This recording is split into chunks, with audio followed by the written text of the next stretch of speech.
Good morning, everyone. Under the failed far-left Democrat leadership of Joe Biden, our country is unrecognizable and the American people know it.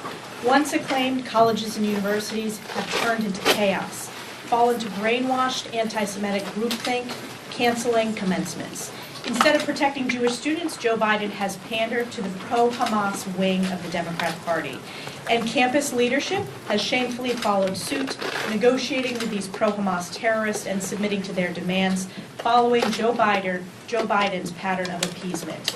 These apologists for the anti-Semitic mob have turned the Democrat Party into the party of pro-Hamas, a party that defends calls for death to America heard across American campuses.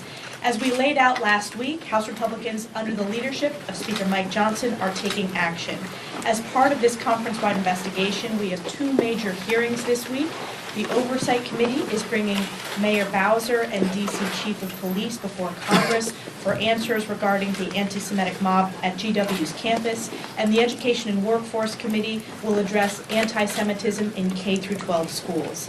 These schools must be held accountable. House Republicans will use every tool available to end this scourge of anti-Semitism that is destroying American education. Shifting to the House floor this week, House Republicans are continuing to lead and deliver for the American people, bringing legislation which protects America's consumers' rights from their right to choose their home appliances to combating the SEC's burdensome regulations on crypto. We are joined today by our colleague and friend Debbie Lesko to discuss her bill, the Hands Off Our Home Appliances Act, which protects Americans from Joe Biden's failed far-left anti-American energy agenda. Debbie. Thank you and good morning. Thank you, Speaker Johnson, Leader Scalise, Whip Emmer, and Chairwoman Stefanik. I am grateful for this opportunity to highlight my bill, the Hands Off Our Home Appliances Act. This bill prohibits the U.S. Department of Energy from prescribing any new or amended energy efficiency standards for a product that are not technologically feasible and economically justified. I am saddened that we even need a bill like this. However, as we have experienced under this administration, the Department of Energy has unleashed an avalanche of new regulations for household products, including stoves, dishwashers, washing machines, showers, toilets, water heaters, air conditioners, heat pumps, and furnaces. No government bureaucrat should ever scheme to take away Americans' appliances in the name of a radical environmental agenda. Yet, that is exactly what we have seen under the Biden administration. I was proud to lead the House Republican effort to protect our gas stoves. And I am proud again to lead this effort to protect our home appliances. My constituents in the North and Northwest Valley of Maricopa County, Arizona, do not want this government interference in their homes and lives. I know that millions of Americans around the country feel the same way. I urge all of my colleagues, both Republicans and Democrats, to support this bill. Protecting our freedoms and consumer choice should not be a partisan issue. Republicans and Democrats should come together to pass this common sense legislation and tell President Biden to take his hands off our home appliances. Thank you.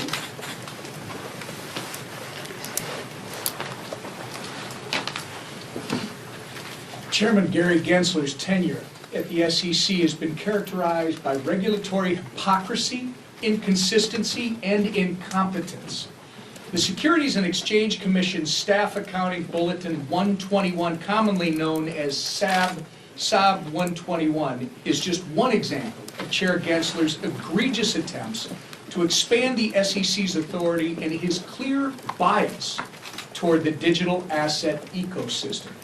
More than 2 years ago, the SEC disguised this illegal rule as guidance, circumventing Congress and public input so they could prevent banks from safeguarding consumer-owned digital assets. However, this rule isn't just overreaching and illegal. It violates the SEC's statutory mission.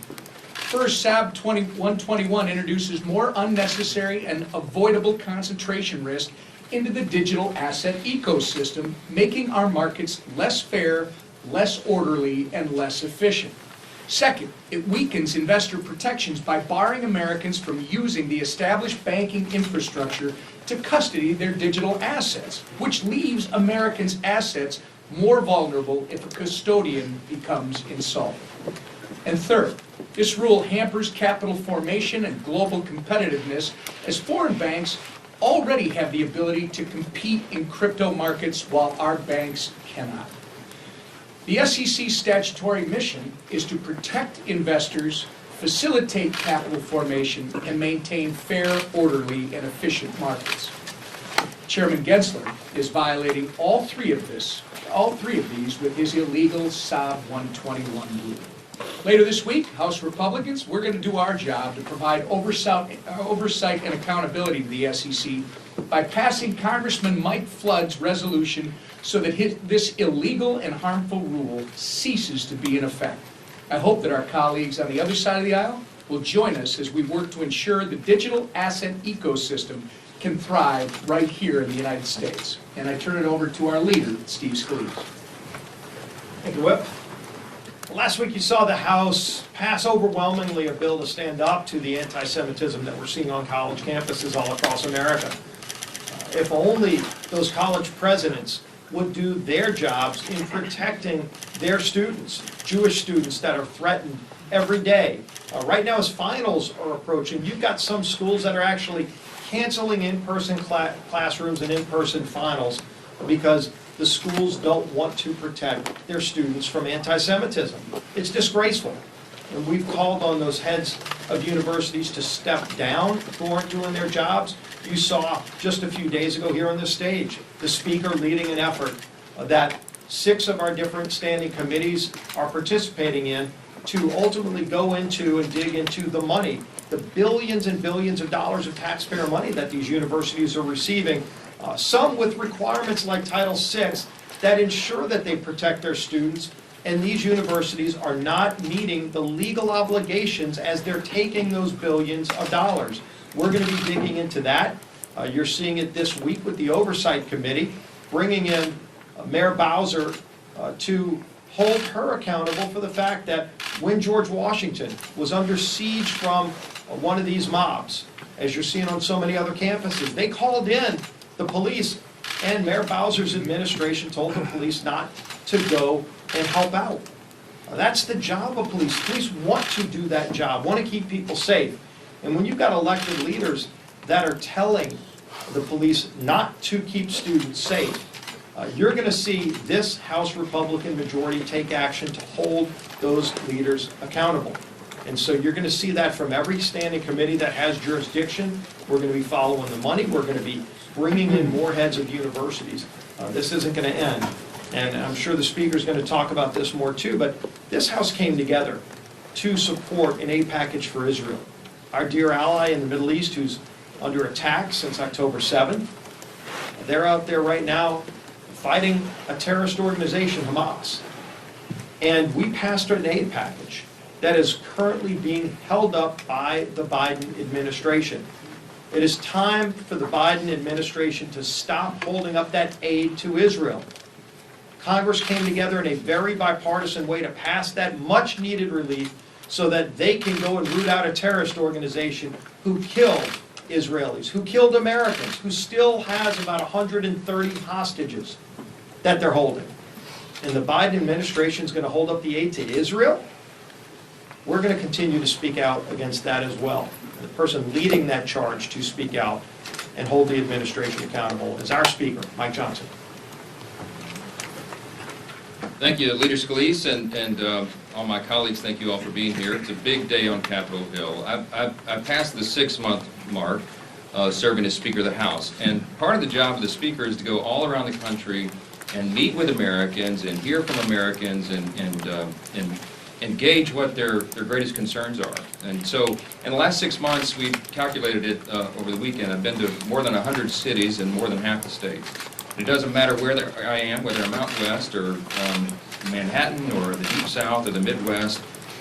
It doesn't matter. The concerns are the same. The people of this country are deeply concerned about the border catastrophe, the open border that was orchestrated by the Biden administration. They're deeply concerned about the rising cost of living, about rising crime around the country. They're very deeply concerned about the weakness that we're projecting on the world stage that is encouraging our adversaries to act so provocatively and ramp up hot wars around the globe. And you know what the other thing is that they're really concerned about?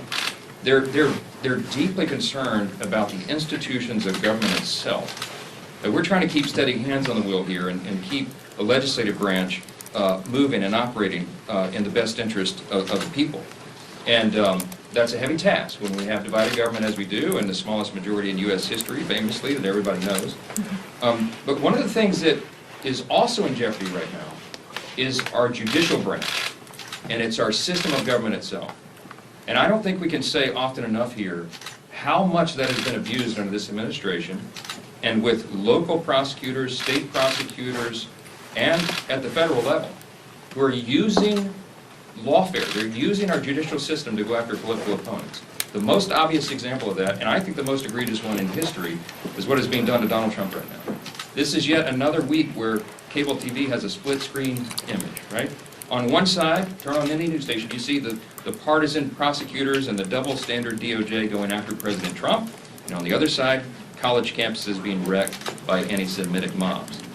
In Manhattan, in the New York case, I mean, it's play-by-play on all the stations, right?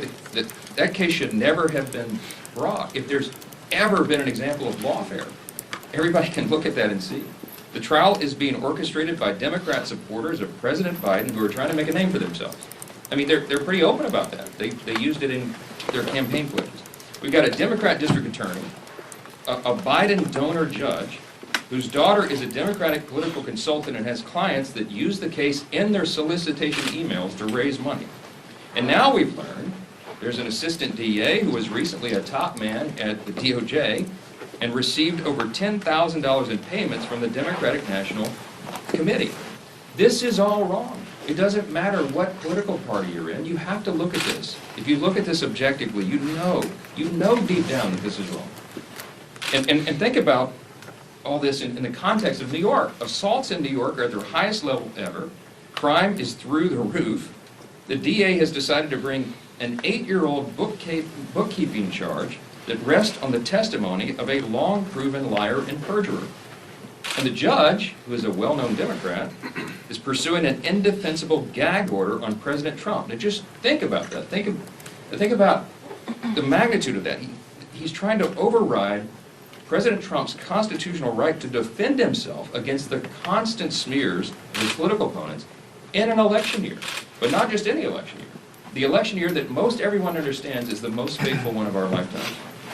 You cannot call yourself a serious judge and threaten a presidential candidate with jail time when he defends his reputation in public, in the middle of a campaign. And I think everybody of good conscience understands that. Then we have the classified documents case, where President Trump is being treated completely differently from President Biden. Again, this is something that is just obvious that everybody can see. Biden, of course, willfully retained the disclosed classified material. But because he is, quote, an elderly man with a poor memory, unquote, it was decided the DOJ would not be bringing charges. What the American people see, and I mean this is across the country, this isn't just red states, it's blue states as well. They look at this and they see an incredible double standard. It's just blatantly on display. It's the weaponization of our justice system. Every single person of good conscience and common sense can see that clearly. And it's disturbing to them. Why? Because in our system, in a constitutional republic, if the people do not believe that the justice system is fair, that you really do have equal justice under law, then they throw their hands up and they say, what is there to believe in? It's critical. It's a foundational component of maintaining a republic. And they are jeopardizing this for political purposes. Now we're learning that the prosecutors in the Jack Smith case have even engaged in evidence tampering during the raid at Mar-a-Lago. But here's the point. The entire case turns on what happened with those documents. And Jack Smith has admitted that things were not as they should be with the boxes. It just raises very serious questions. These cases are a coordinated political attack, plain and simple. They are a clear attempt to keep Donald Trump in the courtroom and off the campaign trail. That's what this is. It's an election interference. It is borderline criminal conspiracy, and the American people see right through it. President Trump has done nothing wrong here, and he continues to be the target of endless lawfare. It has to stop. And you're going to see the United States Congress address this in every possible way that we can, because we need accountability. Ultimately, at the end of the day, it's bigger than President Trump. It's about the people's faith in our system of justice. And we're going to get down to the bottom of it. All these cases need to be dropped because they are a threat to our entire system. On these other issues, while these sham trials go on up and down the East Coast, across America, you got college students wondering whether their careers about graduation and after graduation are going to be even possible, because now they're interrupting their lives again. These are the same kids you've seen, same students who, many of them had their high school commencement ceremonies canceled because of COVID. Now, 4 years later, they're getting their graduations canceled. They don't know whether they're going to have that opportunity at all. Ceremonies across the country are being thrown into turmoil because you have weak administrators who have allowed the anti-Semitic rioters to take over campus and cancel graduations and disenfranchise the students who are trying to follow the law and do the right thing. Columbia's announcement that it's going to cancel its graduation is a disgrace. These administrators have failed to fulfill their first responsibility, and that's to keep the students safe, and there should be consequences for their inability or their unwillingness to maintain order on their own campuses. We have called for these resignations of these administrators, or they should be fired. This week, as part of our house-wide effort, you've heard we're going to crack down on anti-Semitism, and we have several committees looking into the origins of that on higher education and in K-12 schools. And additionally, the Oversight Committee will be looking into the encampments at George Washington University here, and we're going to ask Mayor Bowser, if she shows up for the hearing, why D.C. law enforcement has been so slow to respond to the request from the school. And with regard to Israel, and I'll take questions, just when we thought it was only university presidents who were caving into the absurd demands of the pro-Hamas students, the president himself has now reportedly halted ammunition shipments to Israel. We can see right through it. I mean, if this is true, and it looks to be true, that President Biden is clearly trying to placate the pro-Hamas element of his party. There's no other explanation for that. And if I remember correctly, and I do because I was here, House Democrats engaged in a sham impeachment of President Trump over questions about politicizing military aid. This is what's happening. This is a report on the ground in Israel that I got this morning. A shipload of munitions and precision weapons, which are to be used to help protect civilians in Rafah, is being withheld. Administration officials have assured Congress and assured me personally, very recently, and as recently as last Friday, reaffirmed from my staff to my staff from theirs, that there would be no delay in assistance to Israel. This is not the will of Congress. This is an underhanded attempt to withhold aid without facing accountability. It's undermining what Congress intended and has acted to take care of by authorizing aid to Israel. And so, if the president truly wanted to defeat Hamas, like he said in the past, he wouldn't be standing in the way, preventing it from happening. I think that's clear. And we're going to try to get down to the bottom of that as well. With that, I'll take a few questions. Mr. Speaker, given your criticism of these prosecutions against Donald Trump, will you do what Marjorie Taylor Greene is asking, which is to defund the special counsel's investigation and criminal case against the president? Well, look, there's been a lot of discussion here amongst House Republicans in particular for a long, long time about the abuse of the special counsels. I mean, this is a tradition that goes back about a quarter century. Janet Reno, I believe, is the one that originated this idea. And the problem that we have, see, Congress has an oversight responsibility, and we've got to make sure that the justice system is maintained well, and that's our job. We also have the power of the purse. And the problem with this, that many of us see with the special counsel a statute, is that it goes outside of the regular appropriations process. It's sort of individually or self-funded. And so there's discussion this week, as there has been for a long, long time, about what is the most effective way for Congress to take the reins of that and ensure that the special counsels are not abusing the law themselves. And there's a lot of ideas about that. Discussions this week are nothing new, but we're looking very intently at it because I think the problem has reached a crescendo, I think, for all the reasons I just outlined here. I think there are serious questions on the part of the American people, and they want to know, they're asking us, what we can do to ensure that the law is followed, and we're looking at every possible angle on that, and stay tuned, we'll find out. Mr. Speaker. Thank you. Mr. Speaker. Mm-hmm. Thank you, Mr. Speaker. Are you committed to running again for Speaker, or do you truly see your role as just getting the Republican conference through the November election? No, I intend to lead this conference in the future. And the most important thing that we have to do right now is govern the country well, show the American people that we will and that we are. That's what we've been doing. And then I'm convinced that my number one job and responsibility is to keep and grow the House majority in November. That's my singular focus right now. We have plans for the next Congress, and we've been outlining a lot of that. But right now, it's all hands on deck, all hands on the wheel, and steering the ship upstate, so to speak. So I'm honored to be able to do that. I expect I'll be doing that in the future. I'm glad to have the support of President Trump. I was down with him most recently this weekend. And all of the leaders of our party, we're united in this cause, because our objective and our mission is to save the country. And in my view, if we don't grow the House majority and we don't retake the Senate for the Republican Party and the White House, then I think we're facing very serious threat to our republic. Last question. Thank you, Mr. Speaker. Some of your GOP colleagues have asked, why are you even negotiating with MTG? She's trying to remove you.